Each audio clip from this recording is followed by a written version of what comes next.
আমরা আজকে কথা বলেছি ইন্টারভেনশনাল হৃদরোগ চিকিৎসাগুলো নিয়ে। তো আমাদের দর্শকদের জন্য সবশেষে আপনার বিশেষ কোনো পরামর্শ রয়েছে কিনা? যেহেতু আমাদের দেশে এবং ইন্টারন্যাশনালি ডে বাই ডে কিন্তু কার্ডিয়াক ডিজিজগুলো বেড়েই যাচ্ছে, এবং এটা বাড়ার কারণ একটা হচ্ছে আমাদের লাইফস্টাইল বর্তমানে যে অবস্থায় যাচ্ছে, ইনক্লুডিং কোমরবিডিটিস।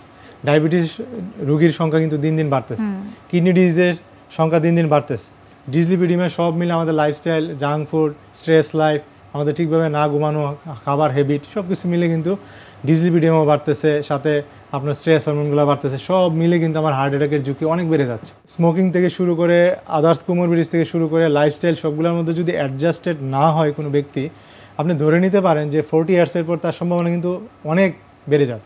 নর্মাল ব্যক্তিদেরও 40 ইয়ার্সের পর বেড়ে যাচ্ছে।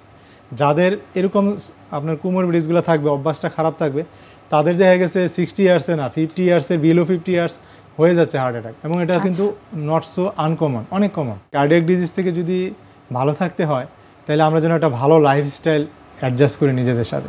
অনেক অনেক ধন্যবাদ। অনেক গুরুত্বপূর্ণ কিছু তথ্য আপনি দিয়েছেন, যে আসলে চিকিৎসার পাশাপাশি জীবনযাত্রার মানকে নিয়ন্ত্রণে রাখা এটি কিন্তু অত্যন্ত গুরুত্বপূর্ণ। অনেক অনেক ধন্যবাদ আমাদের অনুষ্ঠানে আসবার জন্য। আপনাকেও অনেক অনেক ধন্যবাদ। সুপ্রিয় দর্শক, এতক্ষণ দেখছিলেন স্বাস্থ্য প্রতিদিন। কথা হচ্ছিল ইন্টারভেনশনাল হৃদরোগ চিকিৎসা নিয়ে। আশা করছি এই গুরুত্বপূর্ণ তথ্য ও পরামর্শগুলো আপনাদের অনেক উপকারে আসবে।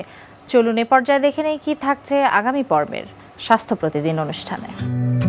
এন্ডোমেট্রিওসিস এই শব্দটা জানার আগে জানতে হবে এন্ডোমেট্রিয়াম জিনিসটা কি। এন্ডোমেট্রিয়াম হচ্ছে আমাদের যে জরায়ু, জরায়ুর মাঝে ভিতরে একটা লাইনিং থাকে, একটা লেয়ার থাকে, ওটাকে আমরা বলি আসলে এন্ডোমেট্রিয়াম।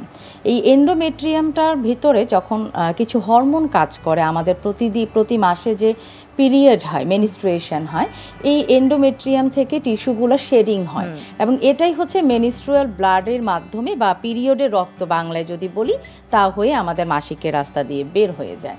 এটাকেই আমরা বলি হচ্ছে পিরিয়ড, একদম মাসিক যেটা, মাসিক যেটাকে বলা হয়, এটা এন্ডোমেট্রিয়াম থেকেই এই শেডিংটা হয়। বিশ্বের যে কোনো প্রান্ত থেকে যে কোনো সময় আপনাদের প্রিয় অনুষ্ঠান স্বাস্থ্য প্রতিদিন দেখতে ভিজিট করুন আমাদের পূর্ণাঙ্গ ওয়েব পোর্টাল www.ntvbd.com এ। এছাড়াও এনটিভির জনপ্রিয় সব অনুষ্ঠান ও খবরের আপডেট পেতে ভিজিট করুন আমাদের ইউটিউব ও ভেরিফাইড ফেসবুক পেজে। আজ এখানে বিদায় নিচ্ছি, দেখা হবে আবারও। সে পর্যন্ত সবাই ভালো থাকুন, সুস্থ থাকুন, থাকুন নিরাপদে। আল্লাহ হাফেজ।